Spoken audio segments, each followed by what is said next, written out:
Welcome to the Face to Face. I'm your host, Genevieve Kyle Lefebvre. Face to Face is a bilingual series of video recorded here in Coquitlam. We acknowledge that Coquitlam is located on the ancestral and unceded territory of the Coquitlam.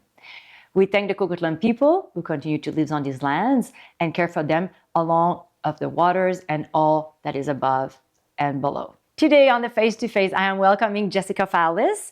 Jessica is the marketing manager from Evergreen Cultural Centre.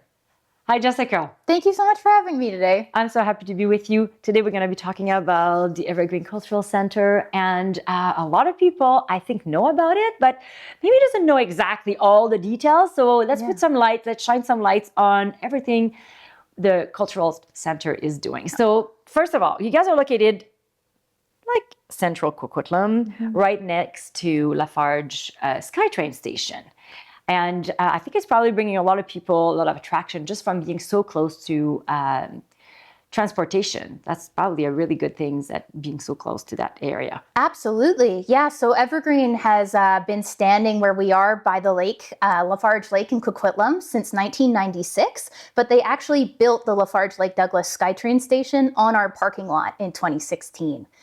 So that was a really big change for us and has brought a lot of people to the area who maybe haven't been there before, alongside events like the Lights at Lafarge that the city of Coquitlam does every year. If you're attending that and you look for the red roof right by the lake, you can't miss our building. So right there. Okay. Yeah. Yes.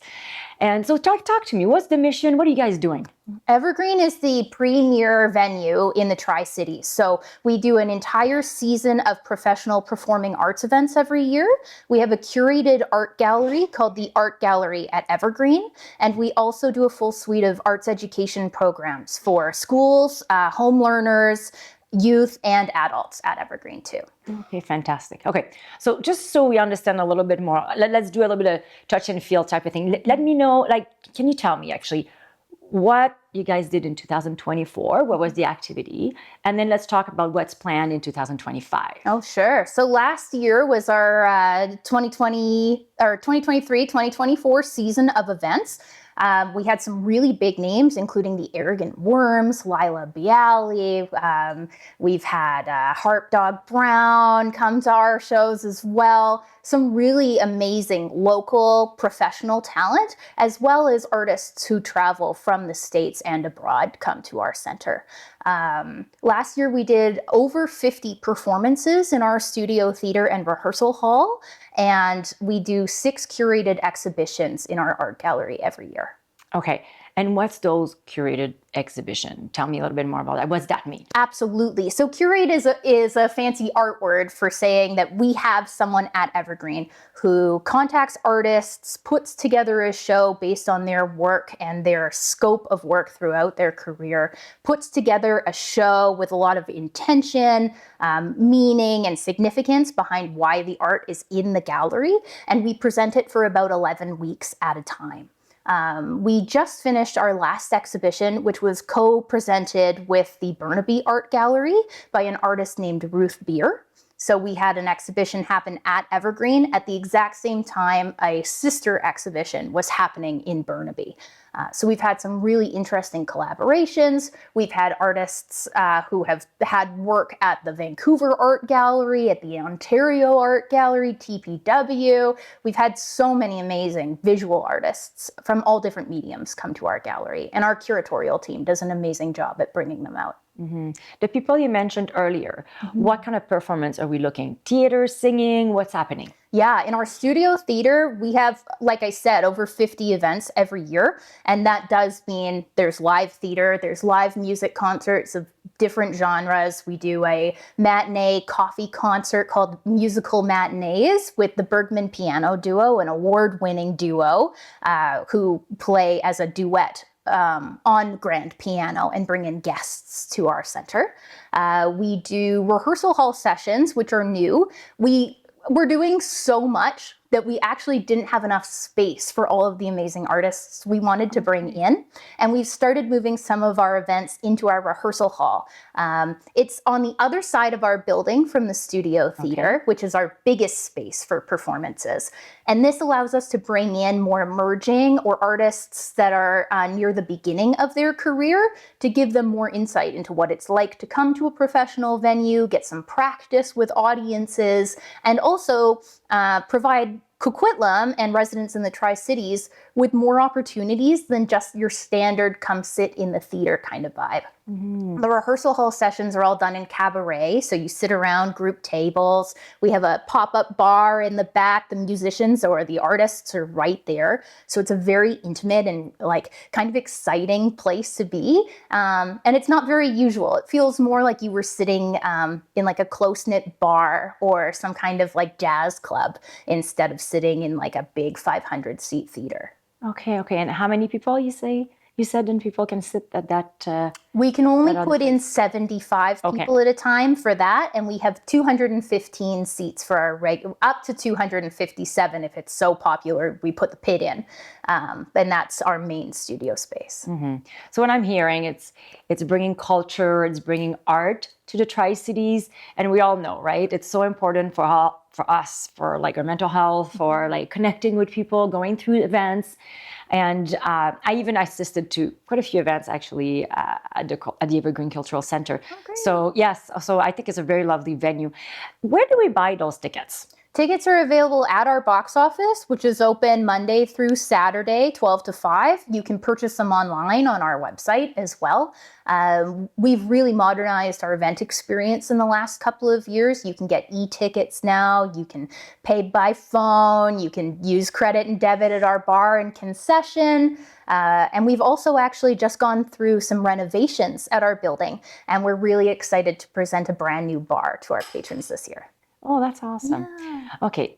I did hear then, and I think a lot of people don't know this, that the Evergreen Cultural Centre, it's also a nonprofit society, right? Yes. Can you tell us a bit more about that? Absolutely. We're a charity and nonprofit organization, which just means that generally our purpose under the under the rules and legislations for nonprofits means that we're dedicated to the community. So it's not just about bringing money in, but about the value and missions that we have to our community. Both in terms of bringing in artistic leadership to the Tri-Cities. We're very proud to be a cultural partner of the city of Coquitlam, and also to bring in the magic of live arts that you don't get when you're just sitting at home and watching a performance on the TV. You don't get the same kind of feeling at a pub or at a smaller venue. And we are quite a small venue when you look at the grand scheme of things. If you're looking at things like the Queen E in Vancouver or the ACT in Maple Ridge, they're all a little bit bigger than us. So there is still something to be said about the intimate kind of close experiences that we can provide, but there is just nothing like being in a room and watching an artist and exploring and experiencing art together.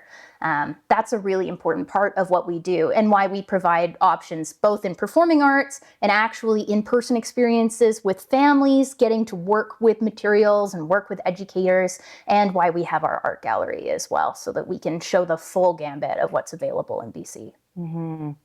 Now talk to me about the charity. Sure. Yes, tell me more details. Sure. So essentially, we are a charity. Our building is owned by the city of Coquitlam, but fully operated by our nonprofit organization. Mm-hmm. We also just have charitable status, so we're registered as a charity. That means that every year we solicit donations from our community or from our longtime supporters, and those donations go back towards the arts programming that we do in our community. Mm-hmm.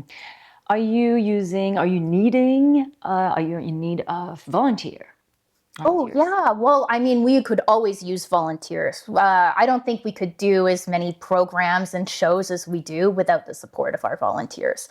And they help in every part of our building, from front of house and ushering and concessions for our theater events to gallery greeters and clay fires. So we'll have people come in and help with our classes for our school district, or we'll have people come in and finish up fire in the kiln, all the projects that the kids made during their classes so teachers can pick them up.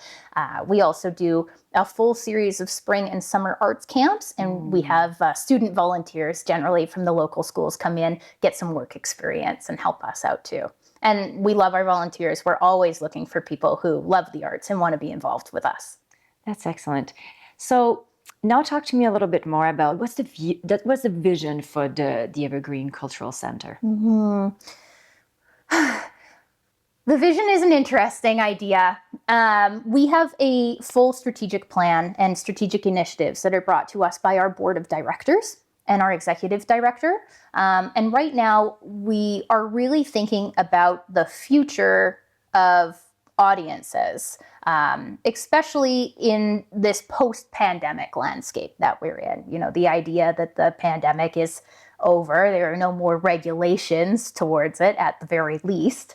And what does that mean for how people are changing the way they want to come to events, or what kind of events interest them? And from my perspective in marketing, that's changed a lot over the last couple of years. And I think as a team and as an organization, we're really thinking about how we want to change with our audiences. What can we do to make it easier for people to come to the theater? What can we do to take away barriers for people who maybe don't have a family member or a partner in their home, or kids, but they want to come see events? There are lots of things that are family oriented, but those people that maybe aren't in a romantic relationship or live on their own, how do we make it easy for people to come and be part of something in their community without feeling discluded? I think that is going to be a big part of what we work on in the next few years. That's very beautiful. Is the Evergreen Cultural Centre is collaborating with other nonprofit, other association with the city? Tell me a little bit more about that. Absolutely.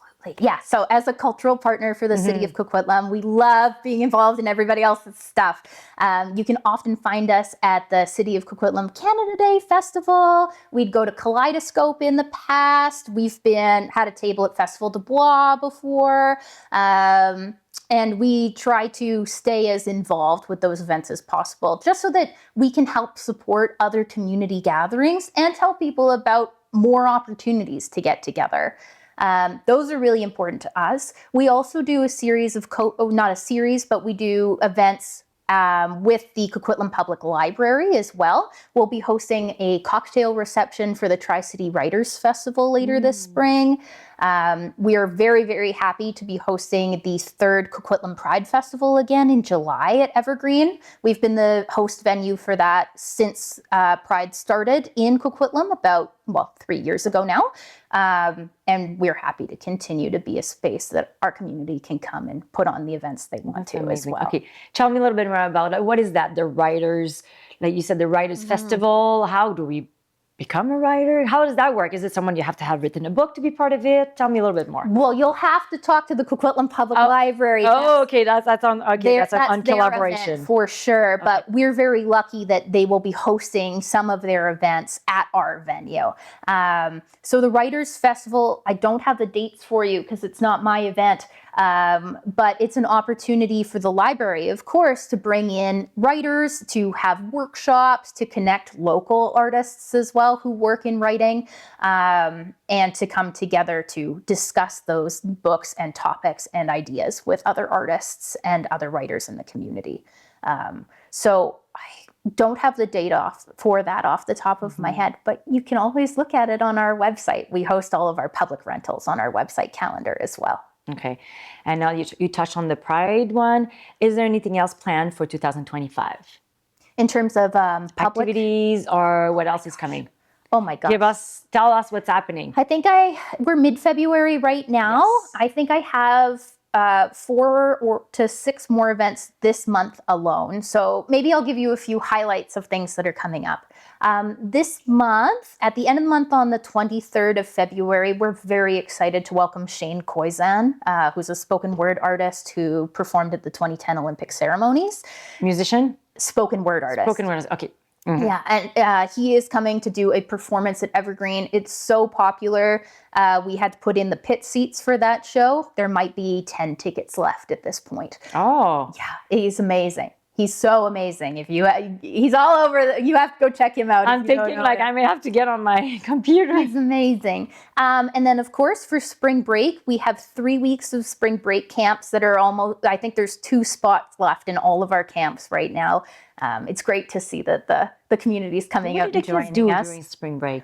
We're very excited about our program. So our spring break camps, we do what we call hybrid camps. So because we have both performing arts and visual arts at our center, we want to make sure that that's represented in the kind of education offerings that we have.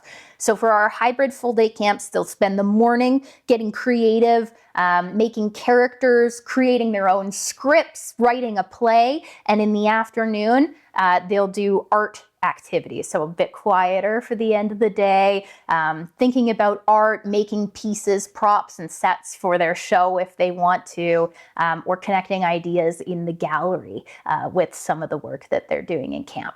So we've got a making magic class that is loosely Hogwarts inspired this year. They'll be doing potion making and making their own spells and wands and things like that.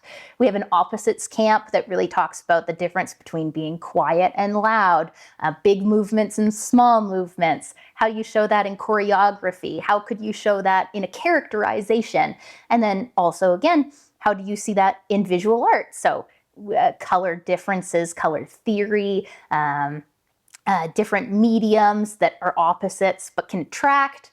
Lots of ideas to connect all these different creative ways that kids can explore art. Yeah, I can see that. I feel also, what kind of age group is this geared to? Our spring break camps, we have a 6 to 9 group, and we have a 8 to 13 half-day camp this year. I would say that generally our youth programs are kind of to that 6 to 18, but we also have a huge suite of really cool adult art programs at Evergreen that not a lot of people know about. Okay, so what's happening there? What's available for adults? Yeah, so we have, again, a huge mix of things. We have 2-day workshops in the evenings for adults that are hand building clay. So you can come learn how to make a clay planter or a vase.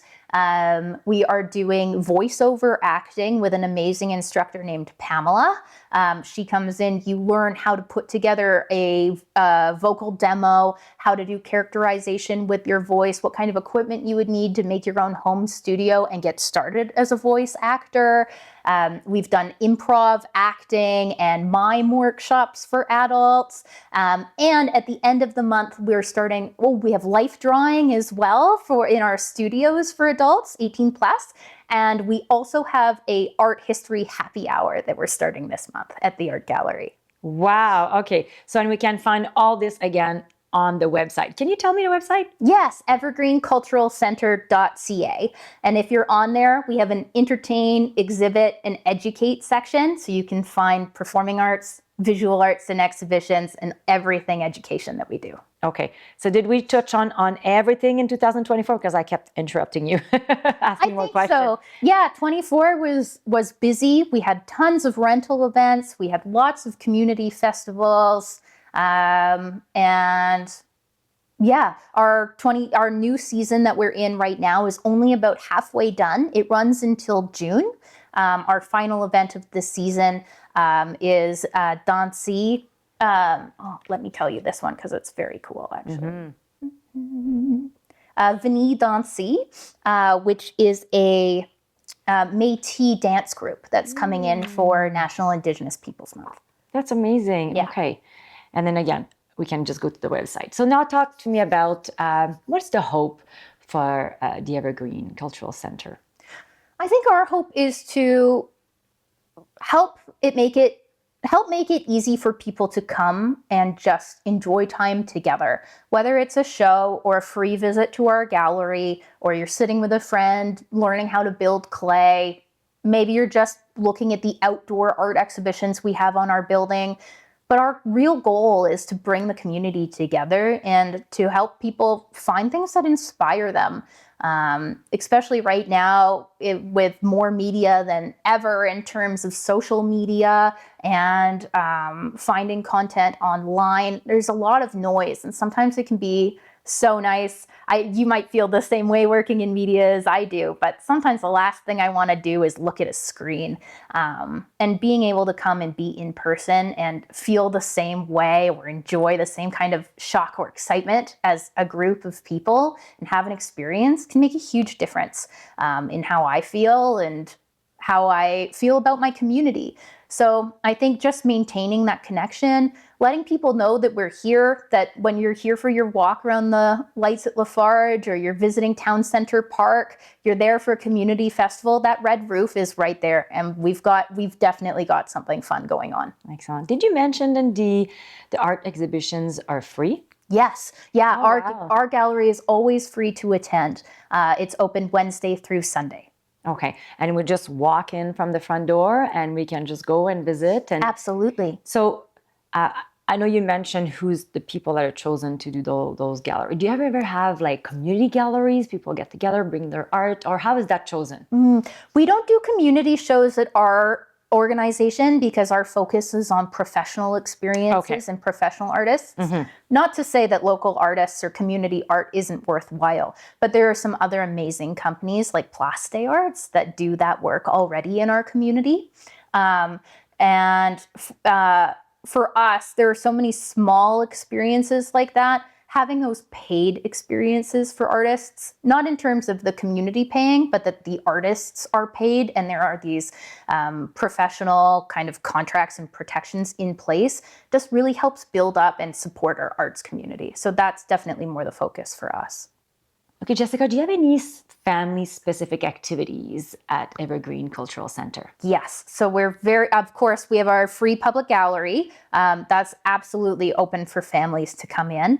Once a month or every other month, we try and do a free family days at the art gallery. So you can come in, you register, but it's completely free. Come in, take a tour of the gallery, see professional art in a gallery space, and then do an art activity together based on what you saw in the gallery. So it's totally free and it's a really interactive and fun family activity to do.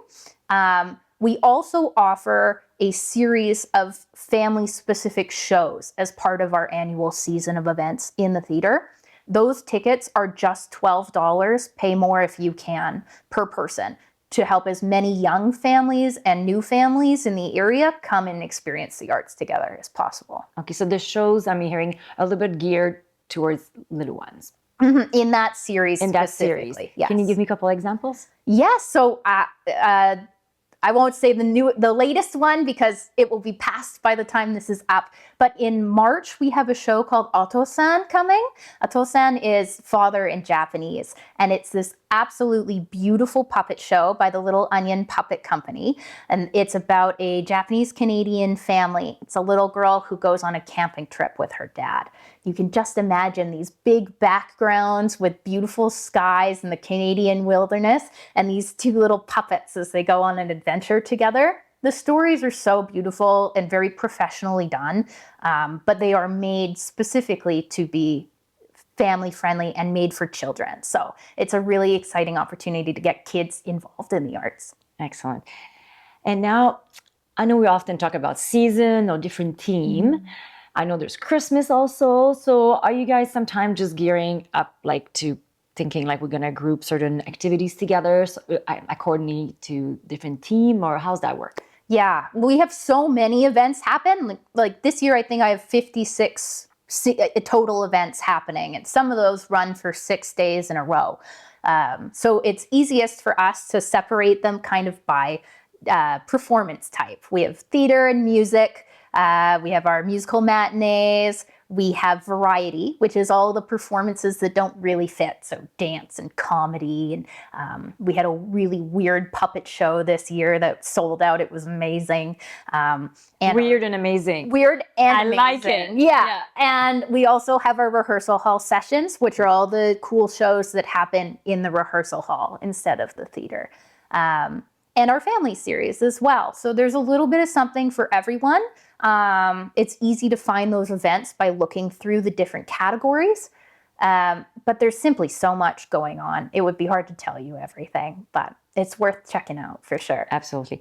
Is there a newsletter that we can subscribe on the website? Absolutely. Oh, I'm going to have to do that. And okay. I write it. So you can feel like we're talking all over again. I would love to chat with you. So our newsletter comes out monthly, and we will also do a special newsletter for the art gallery about 3 weeks before a new exhibition starts. But we promise not to flood your inbox with messages and sales. And there is a sign up for that right at the bottom of our website, evergreenculturalcentre.ca, and will actually be able to go in and set your preferences. So if you're not interested in visual arts, you don't have to learn about the gallery. If you just want our monthly newsletter, you can choose that. We want it to be as approachable and casual for people to just come in and see a show as possible. Excellent. Is it easy to find parking? Yes, we have a parking lot right outside of our building that's owned and operated by the city of Coquitlam.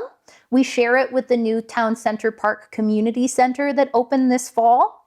The only thing with parking is with both centers now running and the SkyTrain right there, our parking lot does often overflow, especially during the holidays. At Lights at Lafarge, when we have thousands and thousands of visitors, our parking lot is always so popular because we're about 100 steps from the lake, and people love to park there. But there's also park and ride right on the other side of the street. There's parking further down the road and street parking for the center as well. So there's lots of options. And of course, the SkyTrain was built right on our parking lot, so it's super easy to get there. Very accessible. Well, thank you so much, Jessica, for joining us today. I think I've learned so much about the Cultural Center, and I see it every day. I drive by it. I'm always there looking, and I gotta say, I'm gonna have to check on like those family days. I think my kids would like it. A mom with little ones here, so a big thank you for joining us today. Thanks so much for letting me come and talk about the art. I love it. That's excellent. Awesome. From Tri-Cities Community Television and myself, Geneviève Kyle Lefebvre, thank you so much for joining us.